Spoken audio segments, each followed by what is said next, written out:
사도 바울은 영적인 아들인 디모데에게 오늘 본문에서 배우고 확신한 일에 거하라 라고 얘기합니다. 이걸 세 번역으로 이 부분만 좀 다르게 번역을 해보면 그대가 배워서 굳게 믿는 그 진리 안에 머무십시오. 당신이 진리라고 믿는 그 진리 안에 머무십시오 라는 것이죠.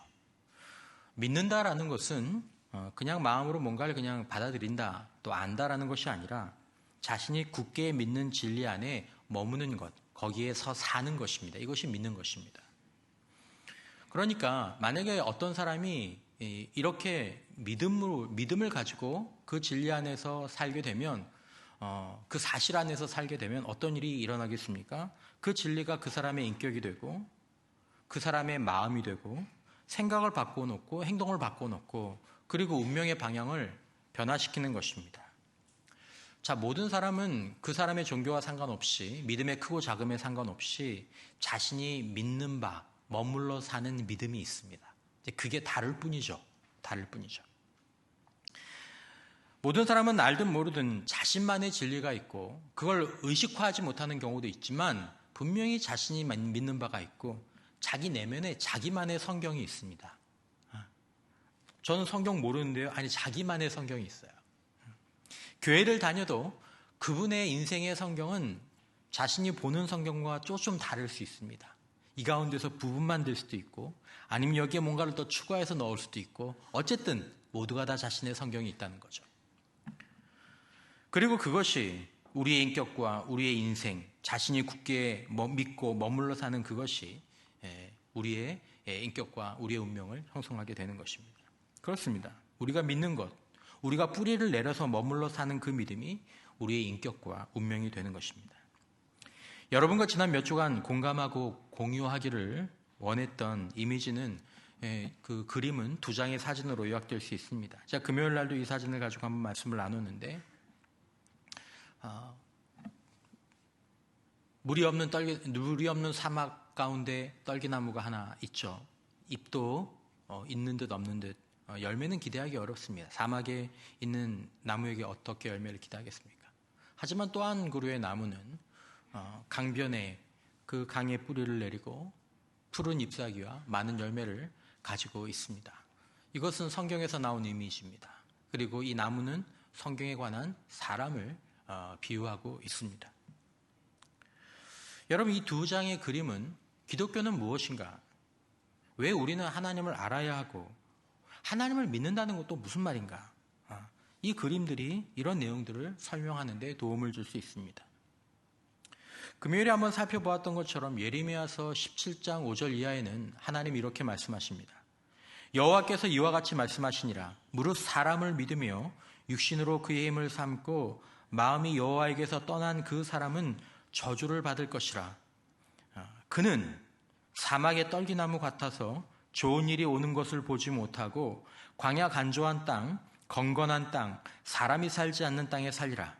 그러나 무릇 여호와를 의지하며 여호와를 의뢰하는 그 사람은 복을 받을 것이라. 그는 물가에 심어진 나무가 그 뿌리를 강변에 뻗치고 더위가 올지라도 두려워하지 아니하며 그 잎이 청청하며 가무는 해에도 걱정이 없고 결실이 그치지 아니함 같으리라. 너무나 다른 두 나무가 하나님의 말씀 가운데 비교되고 있습니다. 자, 여러분, 우리가 신앙생활 하면서 우리가 하나님의 복과 또 아니면 하나님의 징계, 아니면 우리에게 찾아오는 그런 재난, 이런 것들을 생각하실 때 하나님이 이렇게 보시다가, 야, 너 참 잘했다. 내가 너한테 복 줄게. 야, 너 이렇게 살면 안 되겠다. 너 혼 좀 나야 되겠다. 이렇게 하시는 것이 복과 저주가 아니고, 여기 나온 것처럼 그 사람이 인생의 광야 가운데에서 홀로 있는 것, 그것 자체가 저주고 그것 자체가 재난이라는 것입니다.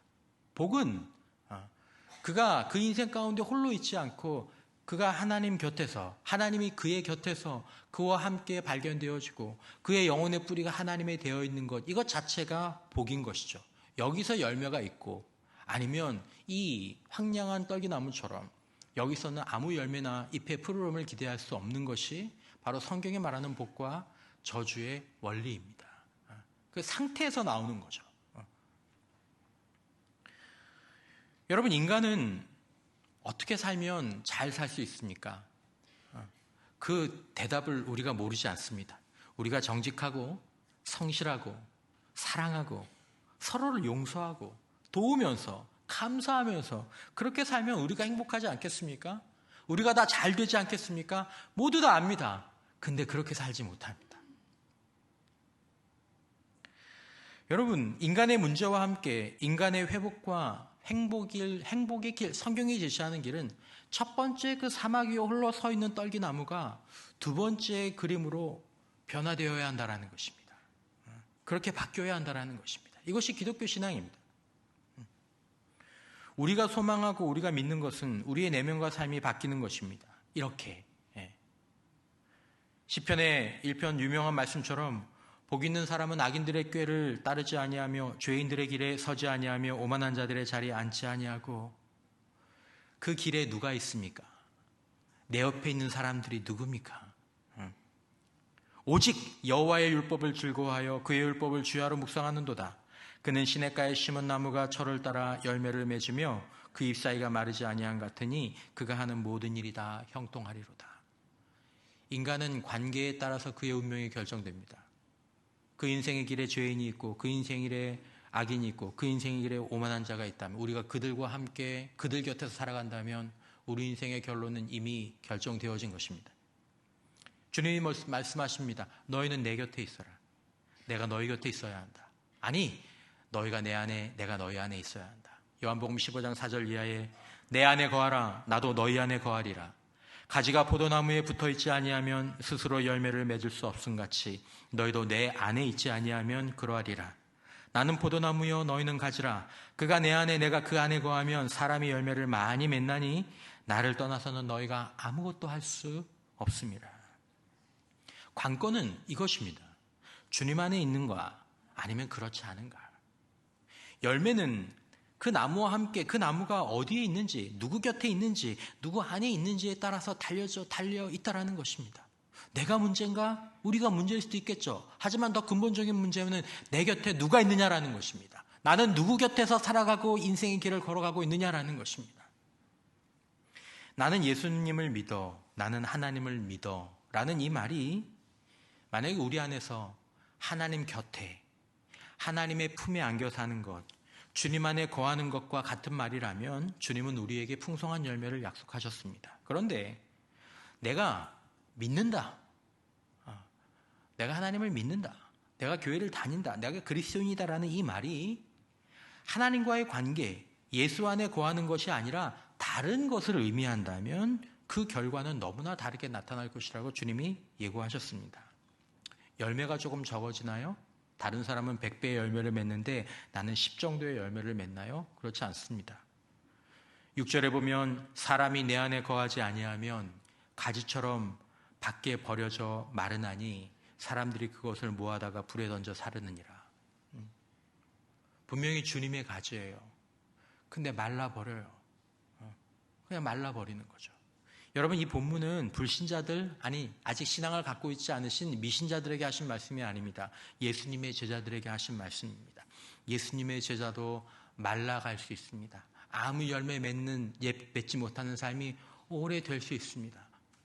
진단은 무엇입니까? 내 곁에 누가 있느냐라는 거죠. 내가 누구 안에 거하는 삶을 살아가고 있느냐라는 거죠. 나는 누구와 매일 사랑하고 나누며 함께 대화하며 살아가고 있느냐라는 거죠. 우리가 믿어야 될 것, 우리가 알아야 될 것은 교회 생활 그 자체가 아닙니다.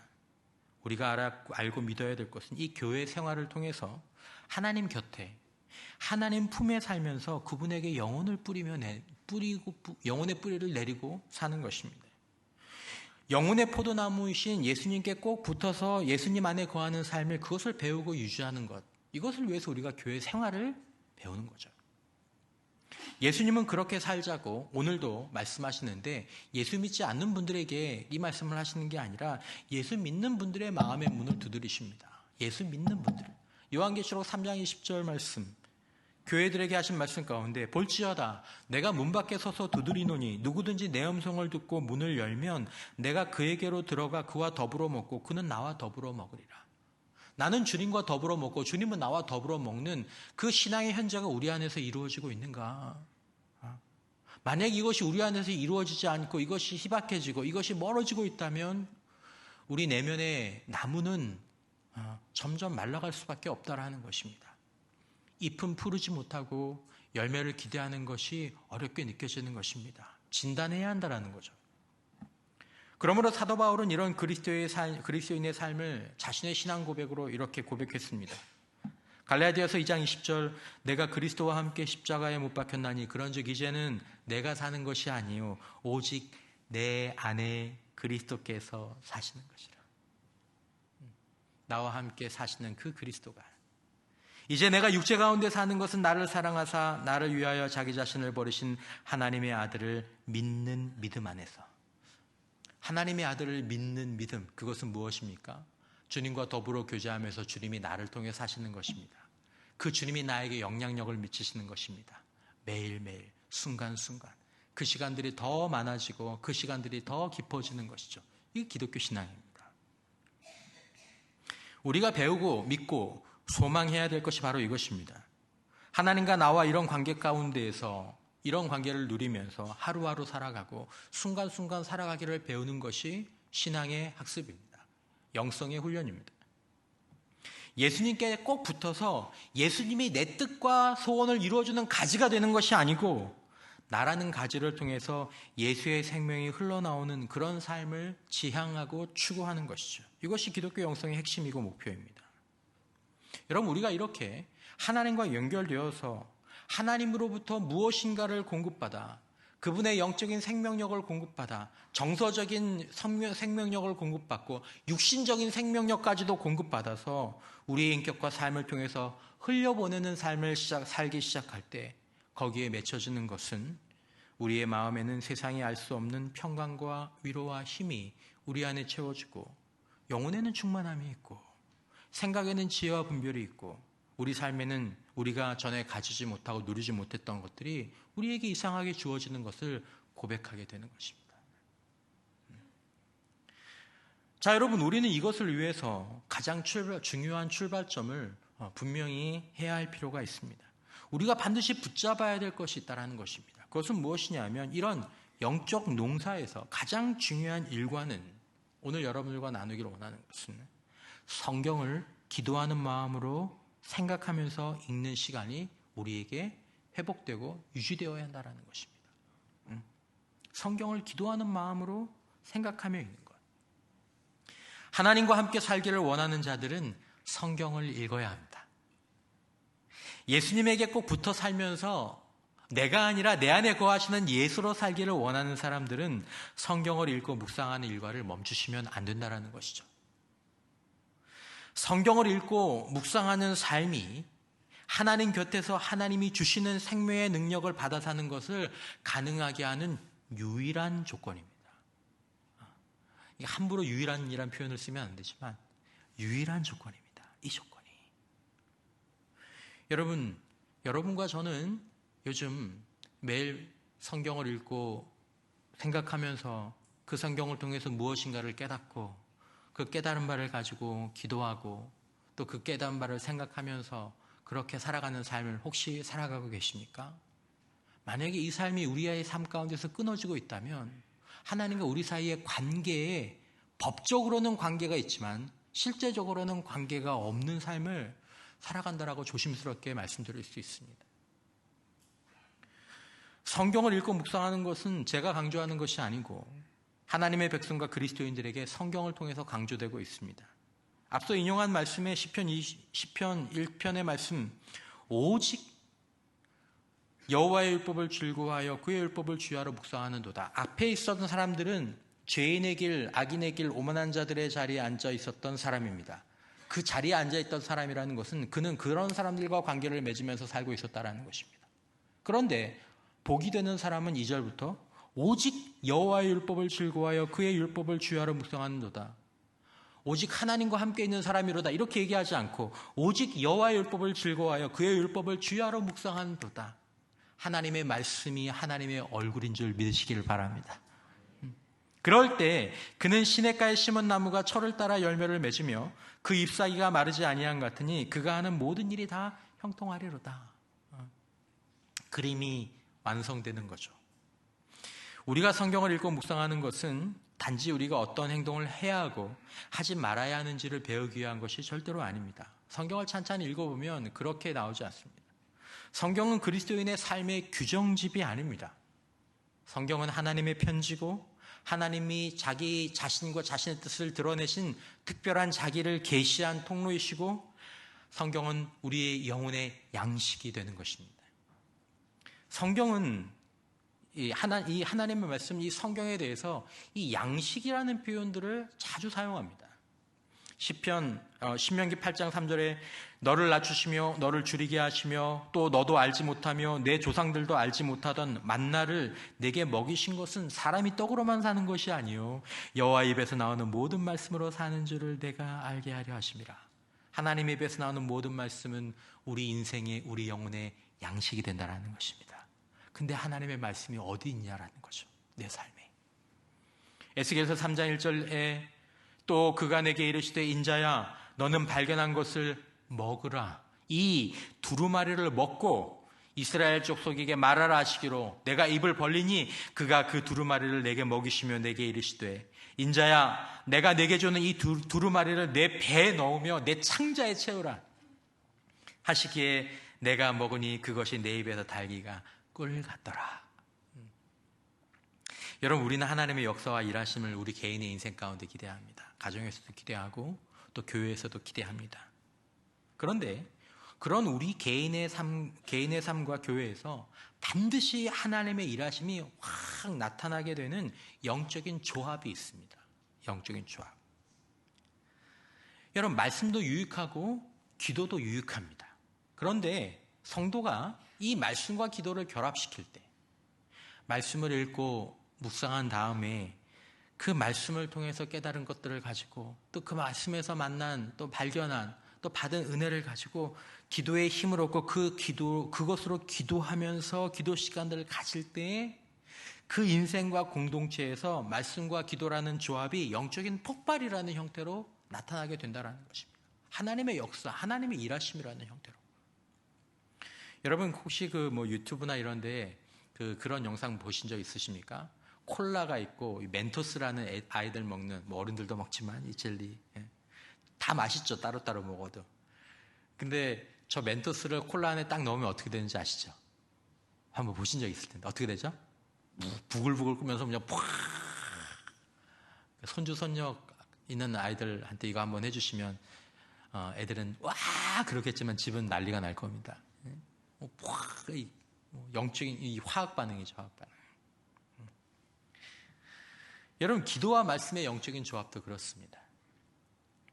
여러분 우리가 흔히 인용하는 5만 번 기도응답을 받은 사람으로 고아의 아버지라고 불리는 조지 뮬러가 있습니다. 기도의 사람이죠. 놀라운 기도의 응답으로 아무것도 없는 곳에서 하나님의 큰 역사를 경험했던. 근데 이 조지 뮬러가 놀랍게도 그의 기도 생활에 대해서 이렇게 고백합니다. 지금까지 저에게는 10년 이상 아침에 일어나서 바로 기도하는 습관이 있었습니다. 놀랍죠. 10년 매일 아침마다 일어나서 10년을 기도하면 영적인 역사가 일어나야 될 텐데. 그러나 제게는 주님 안에서의 평안이 없었고 제 영혼은 점점 메마르고 지쳐갔으며 제 속사람은 날마다 힘을 얻지 못했습니다. 때문에 제가 가장 우선적으로 해야 할 일은 나의 영혼을 살찌우는 일임을 깨닫게 되었습니다. 이것을 위해 저는 먼저 기도하기 전에 하나님의 말씀을 읽고 그 말씀을 묵상했습니다. 이를 통해 제 마음은 위로와 격려와 훈계와 책망과 교훈을 받게 되었습니다. 그리고 기도하기 시작하면서 주님과의 깊은 교통을 경험하게 되었습니다. 제가 말씀의 꼴을 먹는 이 일을 공적인 말씀 사역을 위한 것이 아니었고 설교 준비를 위한 것도 아니었습니다. 다만 저 자신의 영혼의 양식을 얻기 위한 것이었습니다. 기도도 참 중요하고 기도가 얼마나 아름다운데 뭔가 기도만 계속하는 그 삶에 뭔가 영혼이 말라갔다라는 거죠. 조지 뮬러가 어떻게 고아원을 세우게 되었습니까? 조지 뮬러가 이 기도의 사람이니까 그 10년간 어느 날 주님 기도하는데 하나님께서 성령의 음성으로 고아원을 세워라 라라라라 아니면 기도하는데 갑자기 눈앞에 고아원 반짝반짝 우리가 때때로 그런 음성을 기대할 때가 있지 않습니까? 그런데 하나님은 일반적으로 우리 신앙의 길을 인도하실 때 그렇게 인도하는 경우들도 있지만 하나님께 인도하시는 일반적인 방법은 바로 말씀을 통해서 성령의 감동으로 하나님의 뜻과 비전을 주신다는 것입니다. 시편 68편 5절에 하나님은 고아의 아버지시며 하나님은 고아의 아버지시며 조지 뮬러가 자기가 말할 때 이 말씀을 읽는 순간 전류에 감전된 듯한 충격을 받았다라는 것입니다. 이 말씀이 자신의 마음을 사로잡았다라는 거죠. 하나님께서 가난하고 불쌍한 고아들의 아버지라는 것을 깨닫게 된 것입니다. 그러면서 그의 인생 가운데 하나님의 비전, 고아원을 세우는 일에 대한 비전들을 발견하게 됩니다. 붙잡게 됩니다. 말씀을 통해서. 조지 뮬러가 가진 것이 아무것도 없었습니다. 그런데 그가 고아원을 세울 수 있었던 그 기초가 되었던 말씀은 시편 81편 10절에 내 입을 크게 열라 내가 채우리라. 그 말씀이 이 조지 뮬러의 마음들을 움직인 거예요. 조지 뮬러는 이 말씀을 떠올리면서 주님께 건물 한 채와 1,000파운드의 돈, 아이들을 돌볼 적절한 사람들을 보내달라고 기도했습니다. 이 말씀을 붙들고 하나님께 간구하기 시작했습니다. 그래서 결국 브리스톨에 세계에서 제일 큰 고아원이 세워지게 되죠. 66년 동안 15만 명의 고아들이 하나님의 사랑을 체험하고 변화되는 그 삶을 사는데 조지 뮬러가 쓰임받게 됩니다. 조지 뮬러가 말씀을 읽지 않았다면 그런 비전도 발견하지 못했을 것이고 그런 거대한 일을 할 용기도 얻지 못했을 것이죠. 조지 뮬러가 말합니다. 말씀을 충분히 읽지 않고 기도하기 시작하면 우리의 마음은 방황하고 산만해질 염려가 있습니다. 저는 종종 30분 혹은 1시간 동안 산란한 마음으로 많은 고통을 겪은 후에야 겨우 기도의 맥을 잡곤 했습니다. 그러나 이제는 그런 식의 고통에서 완전히 해방되었습니다. 제 마음이 먼저 말씀의 꼴을 얻고 하나님의 귀하신 말씀을 통해 제게 비추어진 것들을 생각합니다. 그러고는 그분과의 교제 가운데 친구 되신 주님께 하나하나 말씀을 드립니다. 이토록 귀한 것을 왜 진작 발견하지 못했는지 지금도 의아스러울 따름입니다. 저는 이것을 수십 년 동안 직접 경험했으며 말씀을 통해 얻게 되는 영적 유익과 영혼의 소생함이 너무도 크기 때문에 하나님을 경외하는 마음으로 이것을 확신 있게 강권합니다. 라고 얘기했습니다. 사실은 이미 성경에는 우리에게 그렇게 얘기하셨지만 우리는 신앙생활 가운데 이 조합을 이루지 못할 때가 있는 거죠. 어떤 분은 그냥 말씀 공부만 한다든지 어떤 분은 기도만 한다든지 하나님은 바로 이 하나님의 말씀 성경을 통해서 비전을 주시고 용기를 주시고 힘을 주시고 우리 영혼을 먹여주십니다. 그러니까 이 말씀을 읽고 묵상하면서 또 그 깨달은 내용을 가지고 기도하는 삶을 사는 사람의 영혼이 점점점 기름져지는 것입니다. 그리고 그의 마음 가운데 하나님의 임재가 점점 빛나게 되는 것입니다. 우리가 생각할 수 없는 것들을 하나님의 영적 한수를 듣고 깨닫게 되는 것이죠. 사랑하는 성도 여러분, 다시 한번 내일부터 성경을 읽고 묵상하며 기도하는 시간을 가지시기를 권면드립니다. 혼자 하지 마시고 몇 사람과 같이 시작하십시오. 한 주간 그런 시간을 가지고 함께 모여서 이번 주 읽었던 말씀 가운데 정말 내 영혼에 힘을 줬던 말씀이 이런 말씀이 있었고 내가 이런 은혜를 누렸고 그것들을 가지고 또 함께 기도하는 이 모임, 이 영적인 세겹줄의 모임. 목장에서 하면 참 좋은 거죠. 목장은 사실 이걸 하려고 있는 것이죠. 여러분, 왜 성경을 읽을 때 이런 역사들이 나타날까요? 왜 이런 역사들이 나타날까요? 왜 주님을 만나고 왜 주님의 뜻을 깨닫게 되고 주님의 위로를 받고 왜 영혼이 힘을 얻게 될까요? 왜냐하면 성경은 하나님이 우리에게 전하신 말씀이기 때문입니다. 여러분, 제가 혹시 누군가에게 편지를 쓴다면 군대에 가 있는 제 아들에게 편지를 쓴다면 거기에는 저의 인격과 저의 마음과 저의 뜻이 담겨서 전해질 것입니다. 만약에 군대에 있는 아들이 제 편지를 받아보면서 아빠가 뭘 하라고 하지? 또 뭘 하지 말라고 하지? 만약에 그런 생각으로 그 편지를 읽는다면 그건 아무런 유익이 없을 것입니다. 성경은 하나님의 영으로 기록된 말씀입니다. 성경은 단순히 신앙과 행동의 규범집이 아닙니다.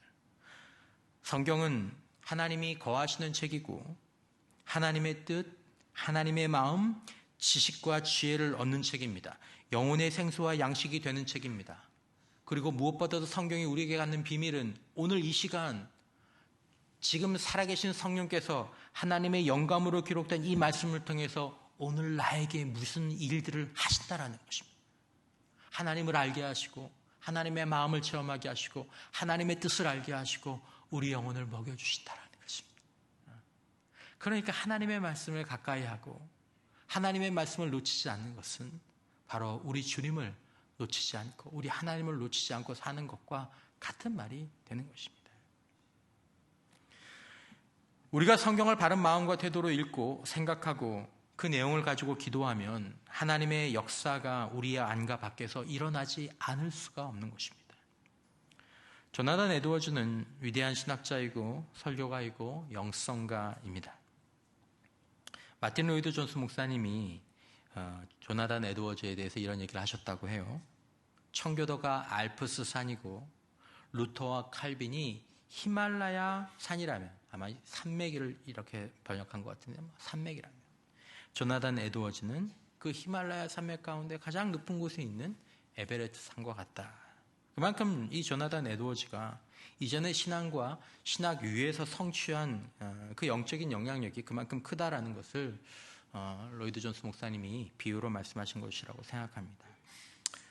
이분의 이야기에 보면 이 정광 목사님의 책에 조나단 에드워즈에 대한 얘기가 나오는데, 조나단 에드워즈는 매우 조숙해서 10살 이전부터 자신의 신앙과 영혼의 구원 문제에 많은 관심을 가졌다고 합니다. 그래서 그 어린아이가 하루에 5번씩 개인적인 기도의 시간을 가지고 친구들과 오두막을 만들어서 기도하고 말씀을 읽는 장소로 사용했다고 합니다. 어린 시절에 이렇게 신앙의 삶을 잘 사는 아이들이 있죠. 근데 그랬던 그가 대학에서 공부하는 시기에 갑자기 신앙의 회의를 느끼기 시작했습니다. 믿음이 식어가고 마음은 점점 메말라갔고 삶의 기쁨도 사라져갔습니다. 기도하는 시간이나 성경을 읽는 시간이 점점 줄어들었고 그의 관심이 자꾸 세상을 향하게 되었다는 거죠. 세상의 가치관인 출세, 성공, 명예, 인기가 자꾸 그의 관심을 더 끌었습니다.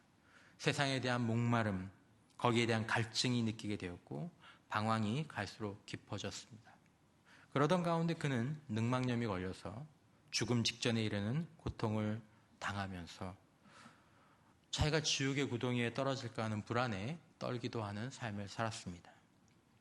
대학원에 진학한 조나단 에드워즈는 다시 성경을 펼쳐서 읽기 시작했습니다. 그리고 하나님을 만나게 되었죠. 어릴 때 그가 읽었던, 그가 알았던 이 성경을 다시 펴서 읽으면서 그를 변화시킨 말씀은 바로 디모데전서 1장 17절의 말씀이었습니다. 영원하신 왕, 곧 썩지 아니하고 보이지 아니하고 홀로 하나의 신 하나님께 존귀와 영광이 영원 무궁하도록 있을지어다. 아멘.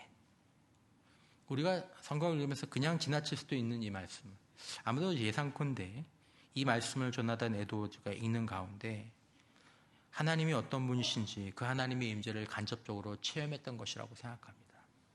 영원하신 왕, 곧 썩지 아니하고 보이지 아니하고 홀로 하나이신 그 하나님, 그 하나님을 영원히 이렇게 포착하게 된 거죠. 그동안 그렇게 오랫동안 교회를 다니고 심지어 그렇게 하루에 5번씩 기도하던 삶이 있었고 성경을 잘 배우던 삶이 있었지만 뭔가 희미했던 하나님을 다시 붙잡게 된 그 계기, 성경 읽는 시간을 통해서 그 순간 그는 하나님의 임재를 경험했습니다. 살아계신 하나님, 영광스러운 하나님을 만나는 체험을 하게 된 것이죠. 이후에 에드워즈는 하나님을 위해서 자신의 모든 것을 드리기로 결심했습니다. 에드워즈는 이렇게 기록합니다. 그 말씀을 읽었을 때 무언가가 내 영혼을 파고 들어옴을 느낄 수 있었습니다.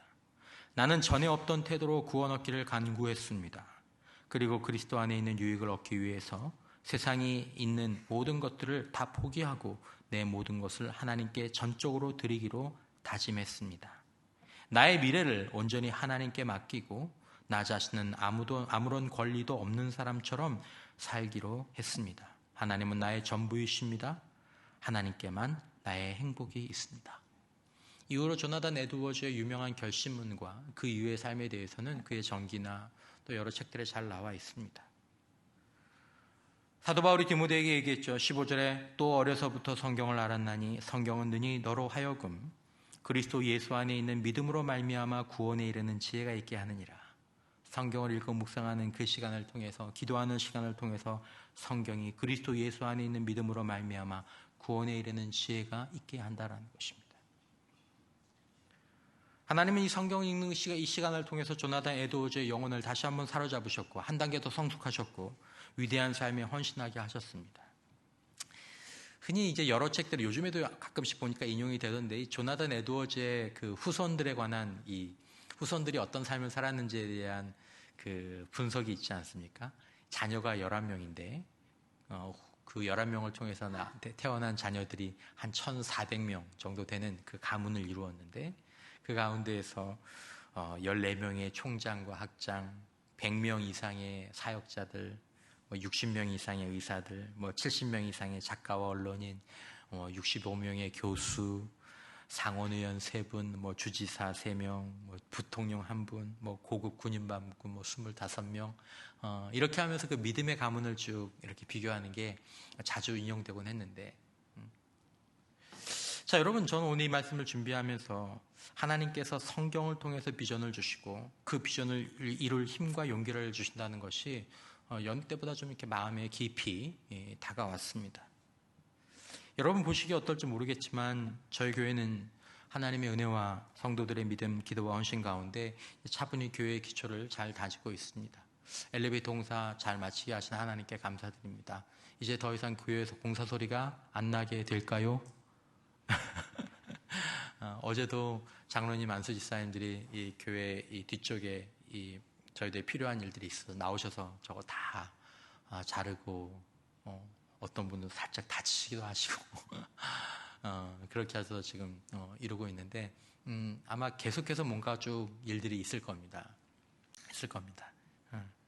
아마 교회 외부의 시설들을 정비하거나 교체하고 세우는 일들이 아마 계속 있을 겁니다. 목사님, 건물이 중요합니까? 마음이 중요하지. 그렇죠. 저는 정말 그 주의입니다. 근데 여러분, 마음이 정리되고 세워지면 외적인 삶이나 건물과 시설도 정리가 되고 세워지고 확장됩니다. 마음이 연약해지면 그런 것들도 이게 생기가 없어지게 되죠. 저희 교회 성도님들이 참 좋은 마음으로 더욱 하나님을 알아가기를 원하고, 그리고 더욱 가르쳐 지키는 제자가 되기를 원하고, 하나님의 어떤 필요한 일들에 함께 합심하는 일들에 너무너무 잘 도와주십니다. 함께 하십니다. 그러니까 당일로부터 지금 성도님들까지 그냥 한마디로 쉽게 얘기하면 교회가 영적인 분위기가 저희가 참 좋습니다. 참 감사한 일이죠. 그러다 보니까 성도들과 교회는 이렇게 앞으로 쭉 나가려고 하는데, 성도들과 교회들과 우리가 어떤 방향으로 나가야 되는지에 대한 이 방향을 잡아가는 이 일에 대한 부담이 저에게 있고 당회에 있는 거죠. 10월이면 저희가 정책당회를 하는데, 이제 내년과 그 후의 삶들을 이렇게 방향을 결정하는 삶을 하는데, 계속 기도가 되는 거죠. 하나님, 저희가 어떻게 나가야 합니까? 계획을 세울 수는 있습니다. 사람들은 계획을 세울 수 있습니다. 그런데 하나님의 계획은, 하나님이 놓으시는 아까 말씀드렸던 영적 한 수는 우리의 생각 이상이거든요. 조지 뮬러의 인생 가운데 숨겨두신 하나님의 그 비전은 계획으로 알 수 있는 게 아니에요. 성격 검사로 알 수 있는 게 아니에요. 컨설팅으로 알 수 있는 게 아니에요. 우리가 계획은 어느 정도 세우겠지만 그 하나님의 영적 한 수를 알고 그걸 따라가기를 원하는 마음이죠. 그걸 놓고 기도하는 가운데 하나님께서 저에게 주셨던 마음은 너 성경 더 많이 봐라. 너 성경 더 많이 봐라. 이번 한 주간 동안 이 말씀을 준비하기 전부터도 하나님께서 주셨던 마음에 더 이제 확신을 주시기도 하셨습니다. 자, 여러분, 하나님은 성경을 읽고 묵상하는 시간을 통해 우리에게 가까이 오시며 우리는 하나님의 임재 앞에 나가게 됩니다. 하나님이 주시는 비전, 나를 향한 하나님의 뜻, 생각, 마음, 여러분 궁금하지 않으십니까? 우리가 성경을 읽다가 그것을 듣게 될 줄 믿으시기를 바랍니다. 성경을 읽다가 우리의 구원이, 우리의 후퇴했던 구원이 새롭게 될 수 있습니다. 신앙생활에 다시 길을 찾을 수 있습니다. 이 길밖에는 없습니다. 여러분, 성경을 매일 기도하는 마음으로 읽고 계십니까? 여러분, 시작하고 회복하시길 바랍니다. 성경을 기도하는 마음으로 읽고 생각하면서 하나님의 뜻을 깨닫고 그것을 가지고 하나님 앞에 기도하는, 하나님과 기도하는 그 시간, 여러분, 그것이 우리 영혼이 하나님이라는 그 생명의 근원, 생수의 강에 뿌리를 내리는 유일한 방법입니다. 성경을 가까이 하지 않으시면 우리는 하나님을 멀리하는 것입니다. 마르지 않는 생명과 생수의 강으로부터 멀찍이 떨어지는 것이고 포도나무이신 주님으로부터 멀어지는 것입니다. 하나님은 성경을 가지고 일하십니다. 성경을 통해서 일하십니다. 우리가 다시 성경을 기도하는 마음으로 읽고 묵상하고 또 그 말씀을 붙잡고 기도하는 가운데 우리의 구원이 새로워지고 하나님의 영적 한수를 깨닫고 우리 영혼이 굶주림과 목마름과 방황에서 해방되는 역사가 우리 모두에게 있게 되시기를 주님의 이름으로 축원합니다.